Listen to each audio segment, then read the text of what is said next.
Sobat Donghua, Tara Tatara, Mahapat, barang baru masih hangat. Alur cerita Spirit Sword Sovereign Season 5. Subscribe dan like-nya ya. Yuk, langsung saja kita gasken. Akhirnya, Chu Xingyun, seberapa kuat orang ini, jujur. Bai Bing tidak tahu. Pada awal tahun lalu, tepat setelah pembentukan tim operasi perburuan 3 bulan, 100 hari telah menempatkan 5 mayat yang dikagumi oleh Bai Bing. Kekuatan Chu Xingyun sendiri tidak penting lagi. Ketika dia melambaikan tangannya dengan santai, dia bisa memanggil 300 Master Yin Yang dan lebih dari 60 Master Nirvana. Apakah dia masih membutuhkan kekuatan? Hal yang paling menakutkan adalah bahwa budak pedang itu benar-benar dapat ditingkatkan kekuatannya. Apakah ada alasan? Sebagian besar waktu, istilah yang digunakan untuk menggambarkan seseorang yang kuat dan sering digunakan tidak terkalahkan di tingkat yang sama. Tapi apa yang disebut teman-teman yang tak terkalahkan ini dibandingkan dengan Chu Xingyun?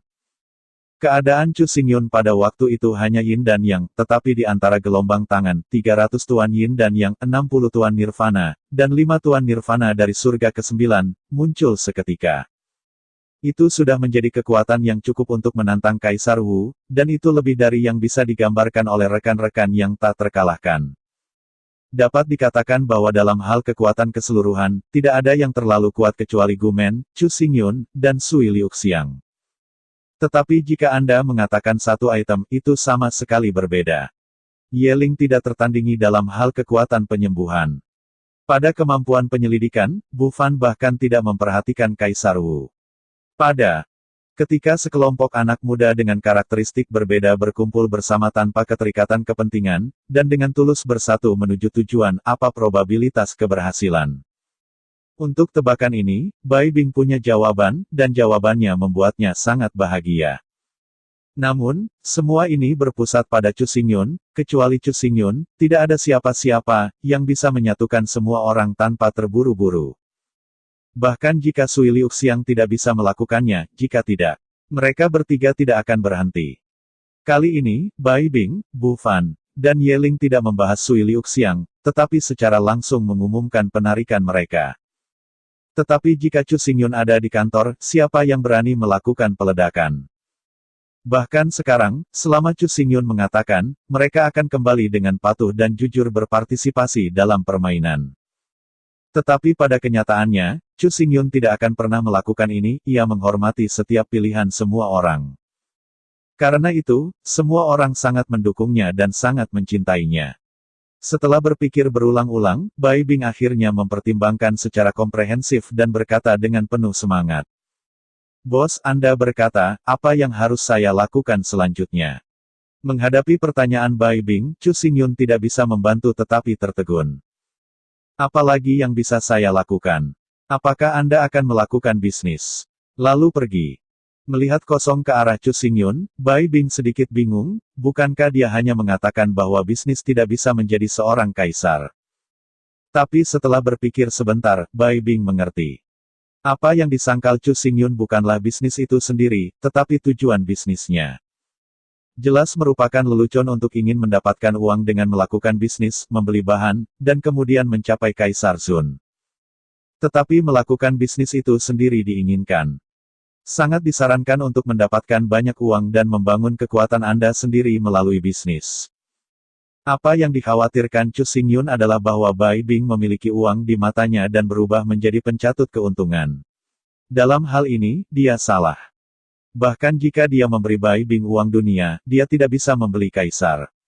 Uang hanya alat, tetapi itu penting tetapi bukan yang paling penting.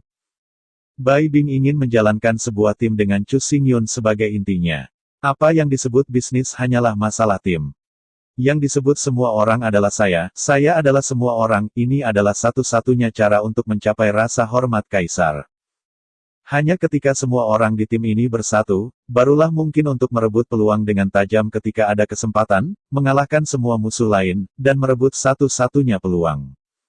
Namun, meskipun ditentukan bahwa melakukan bisnis itu benar, apa sebenarnya yang harus kita lakukan? Menghadapi masalah ini, Chu Xingyun dan Bai Bing jatuh ke dalam kontemplasi pada saat yang sama. Dalam industri yang mencari untung, tempat pertama secara alami adalah obat mujarab.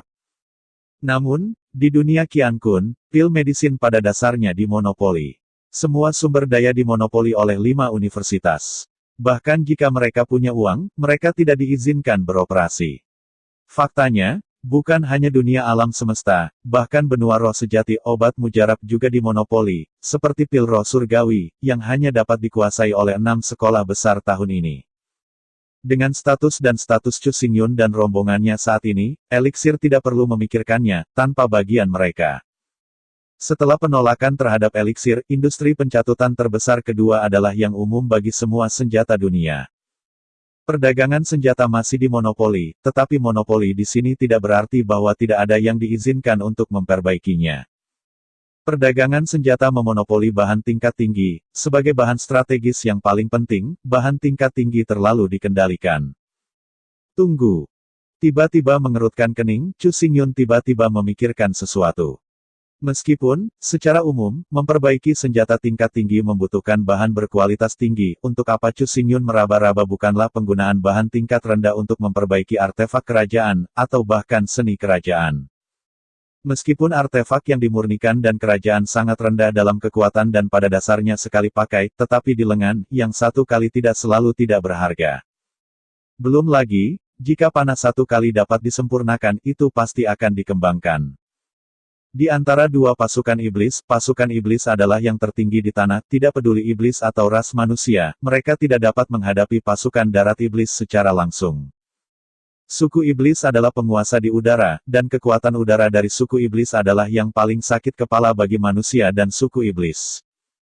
Setiap kali pengepungan klan iblis, angkatan udara pertama. Puluhan ribu, ratusan ribu, dan bahkan ratusan ribu angkatan udara iblis melancarkan serangan dari langit. Atau voli atau menembak, atau mendarat di kota manusia untuk menghancurkan dengan liar. Di bawah kedok angkatan udara, pasukan darat dari klan iblis maju ke arah tembok kota, di bawah kerjasama dari dalam dan luar, manusia menderita banyak korban dalam setiap pertempuran. Di depan pasukan iblis, dinding manusia benar-benar tidak memiliki banyak efek. Oleh karena itu, busur dan anak panah adalah senjata paling penting melawan klan iblis, dan anak panah memiliki posisi inti yang strategis. Konsumsi panah sangat besar, 10.000 pemanah dapat menembak 10 juta panah tajam dalam 1 jam pertempuran. Dalam salah satu pertempuran yang paling banyak, 50.000 pemanah menembakkan ratusan juta panah dalam 3 jam, yang benar-benar mahal. Jika panah dapat dipulihkan, masalahnya adalah bahwa klan iblis juga memiliki pemanah dan perlu panah, jadi terlepas dari kemenangan atau kekalahan, panah yang ditembakkan oleh manusia akan diambil. Kemampuan pemurnian klan iblis sangat miskin, dan begitu banyak panah tidak bisa disempurnakan sama sekali. Panah tentara setan sebagian besar dipinjam dari manusia. Karena konsumsinya terlalu besar, militer sendiri tidak dapat menyelesaikan pembuatan panah. Panah yang digunakan oleh pasukan manusia semuanya adalah perintah yang dikeluarkan oleh Departemen Militer. Kamar Dagang Utama Sipil kemudian mengorganisir pandai besi untuk membuatnya. Tidak ada keraguan bahwa ada peluang bisnis yang sangat besar. Setelah memikirkannya, Chu Xingyun akhirnya memutuskan. Perlahan berdiri, Chu Xingyun berkata datar. Aku memutuskan, mari kita lakukan bisnis senjata. Bahan-bahan kelas bawah, alasan mengapa senjata kelas atas dapat disempurnakan, adalah inovasi utama dalam kombinasi formasi dan lesung pipit. Secara umum, metode pembentukan adalah metode pembentukan, yang digunakan untuk membentuk formasi, dan metode formasi tidak akan muncul pada alat.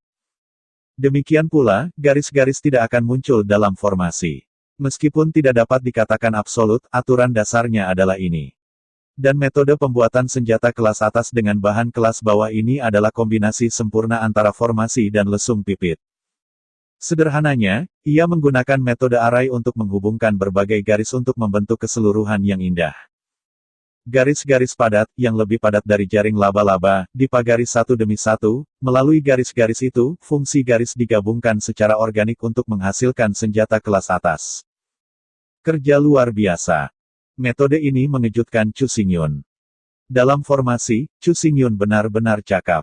Ribuan tahun Daosing bukan makanan kering. Dao Wen, apalagi ini, sebagai penyempurnaan buatan tangan dari keberadaan artefak kekaisaran, Chu Xingyun jelas-jelas merupakan eksistensi artefak pemurnian tingkat master. Tetapi dia tidak pernah berpikir untuk mengintegrasikan garis dengan pola. Di bawah pengaturan Chu Xingyun, Bai Bing bergegas ke pasar dan membeli bahan-bahan yang cocok untuk membuat panah. Setelah membeli materi, Bai Bing membawanya kembali satu persatu, dan diuji oleh Chu Xingyun untuk melihat mana yang paling cocok.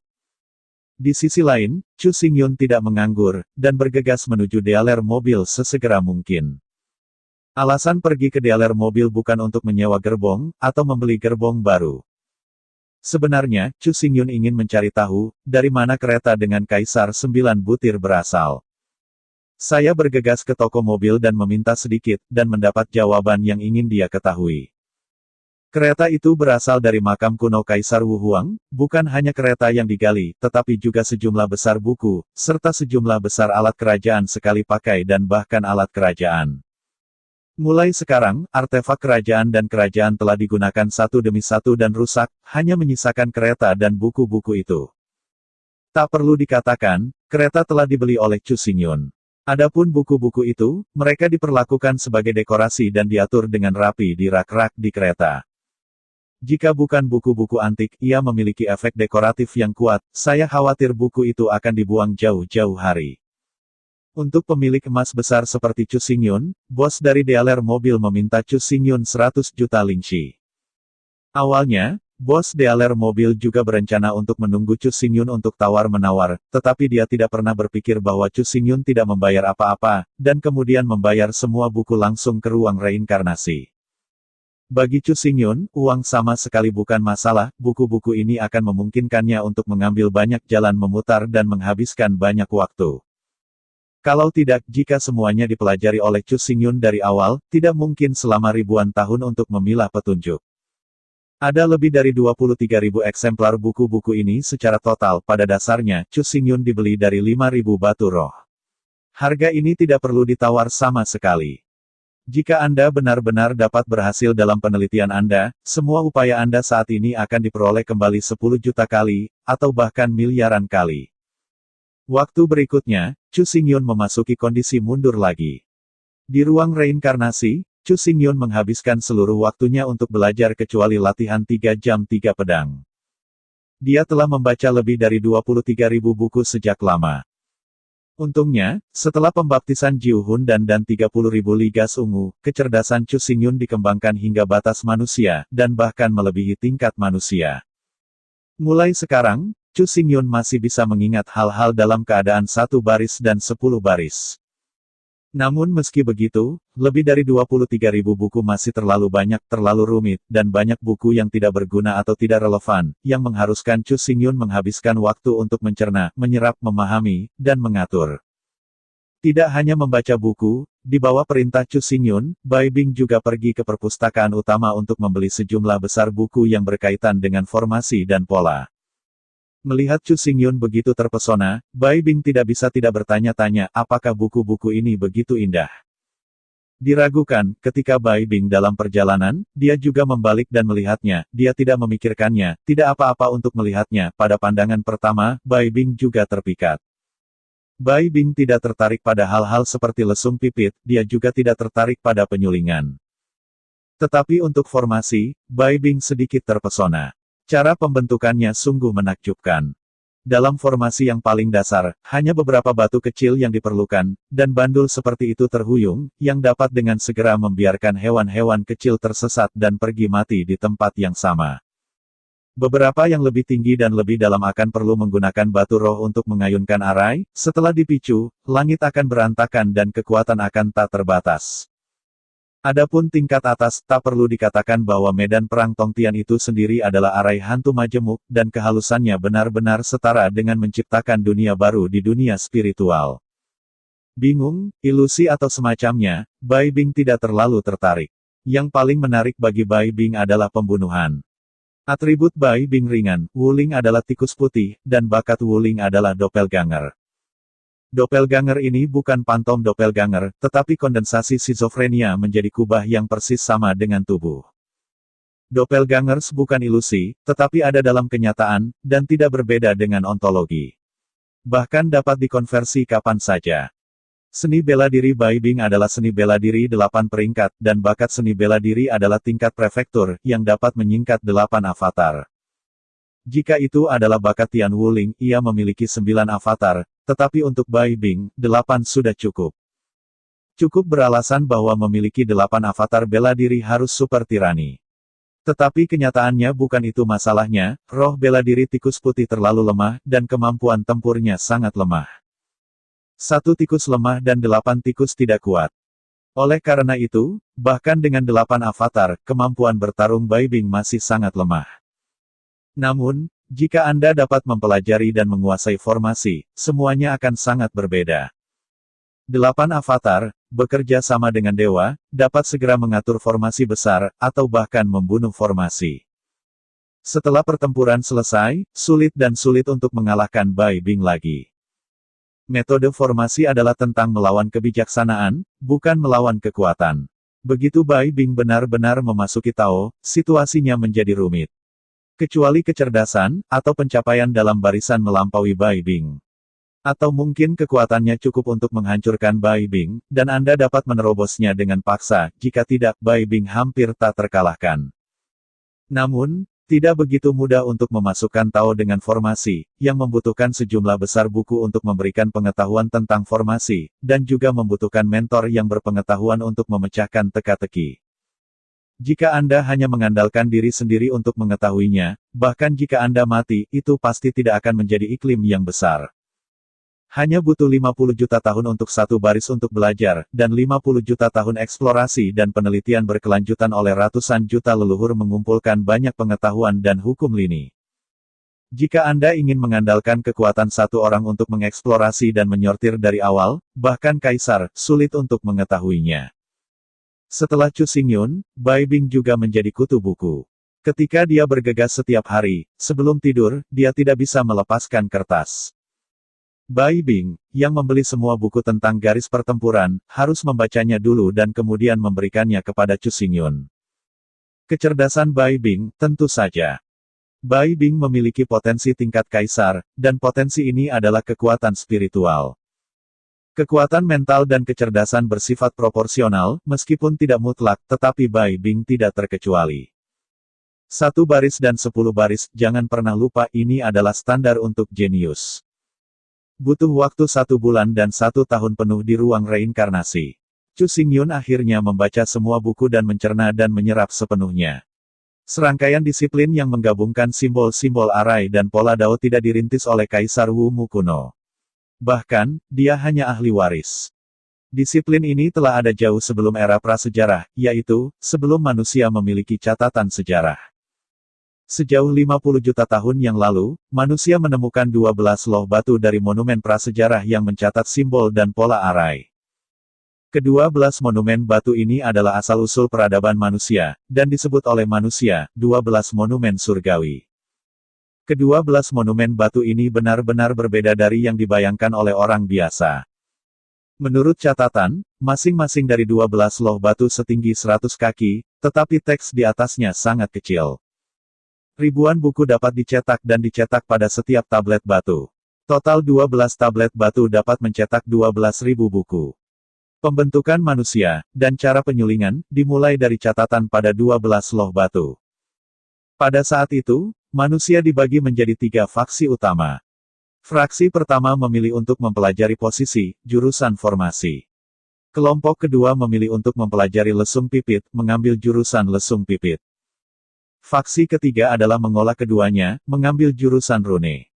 Rune mengacu pada garis rune, sedangkan rune mengacu pada pola jalan. Hasil selanjutnya, tidak perlu mengatakan lebih, karena 2 yang pertama berspesialisasi dalam 1 item, dan segera terbang ke Huang Tengda, dan bagian dari sekolah Fuwen, dalam kehidupan yang terbatas, tidak dapat mencapai terlalu tinggi ranah. Seiring berjalannya waktu, simbol dan garis terus diperbarui dan dipromosikan. Rune secara bertahap dihilangkan. Namun, selalu ada orang yang gigih, dan sekolah Fuwen tetap ada. Sayangnya, kegigihan ini berakhir dengan kegagalan. Lebih dari 30.000 tahun yang lalu, warisan terakhir dari pola rune akhirnya berakhir dengan Wu kuno.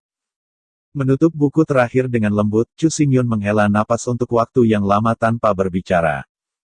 Teori rune benar-benar benar. Alasan mengapa itu gagal adalah karena dua kesalahan tingkat rendah. Pertama, itu adalah waktu yang salah untuk berlatih. Jika setelah menjadi seorang kaisar, ia memiliki kehidupan yang tak terbatas, dan jika ia mulai mempelajari rune, saya takut bahwa itu akan dilakukan untuk waktu yang lama. Tapi sejak awal, jika garis dan pola digabungkan, dalam kehidupan yang terbatas itu tidak akan mencapai level yang terlalu tinggi. Terlalu banyak terlalu rumit untuk dipelajari, sangat lambat untuk dipraktikkan, dan sulit untuk mencapai Kaisar Wu, belum lagi apa yang mencapai Kaisar. Kedua, arah rune salah ini seharusnya bukan metode penanaman, tetapi aturan penciptaan.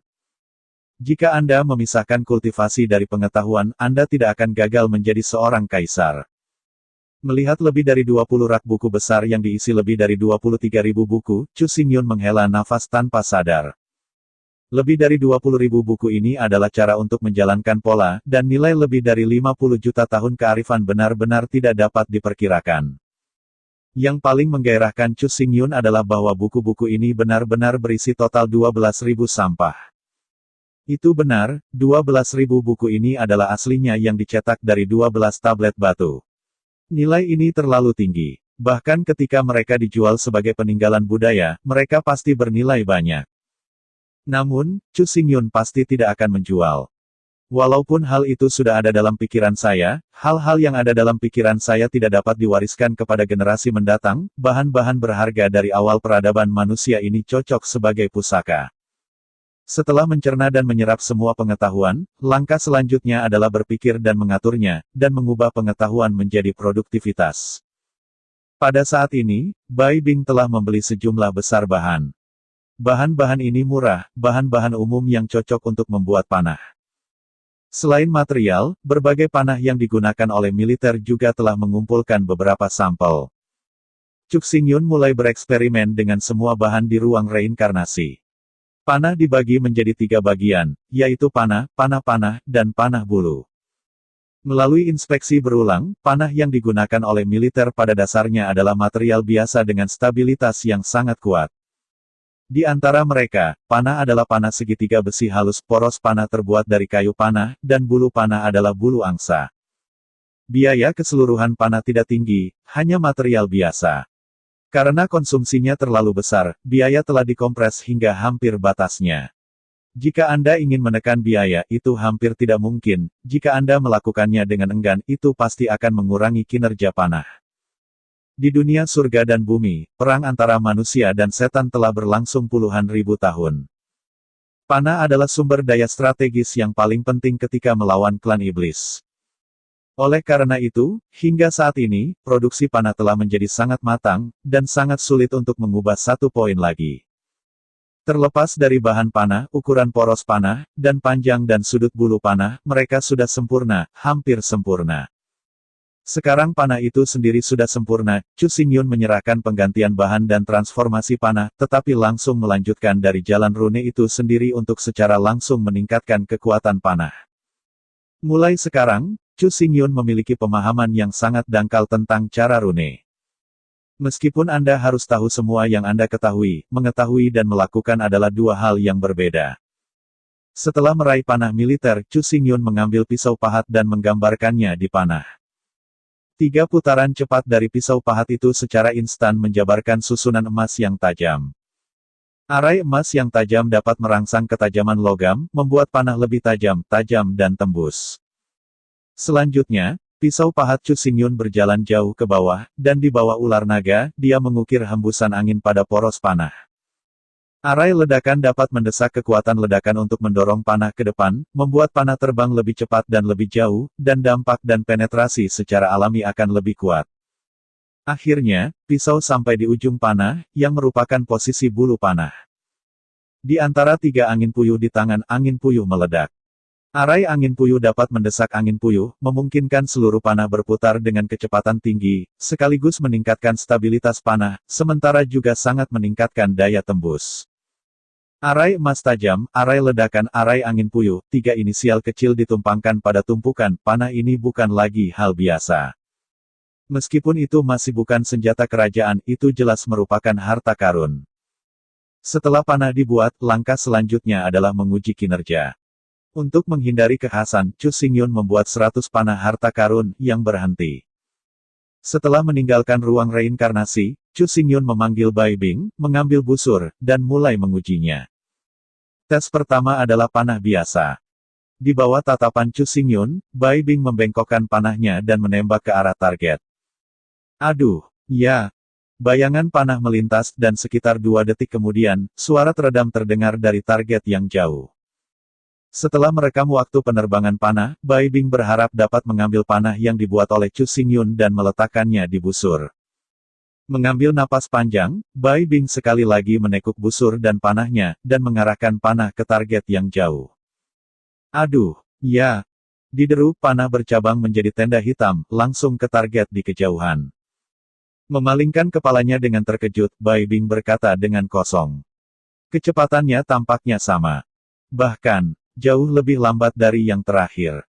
Melihat tatapan kosong Bai Bing, Chu Xingyun tampak tak berdaya. Sebagai senjata di atas harta itu, tanpa menyuntikkan energi, bagaimana ia bisa mengerahkan kekuatan nyata? 3 garis pada panah digerakkan oleh energi, tanpa energi, itu hanya pola yang indah. Oke kakak, terima kasih.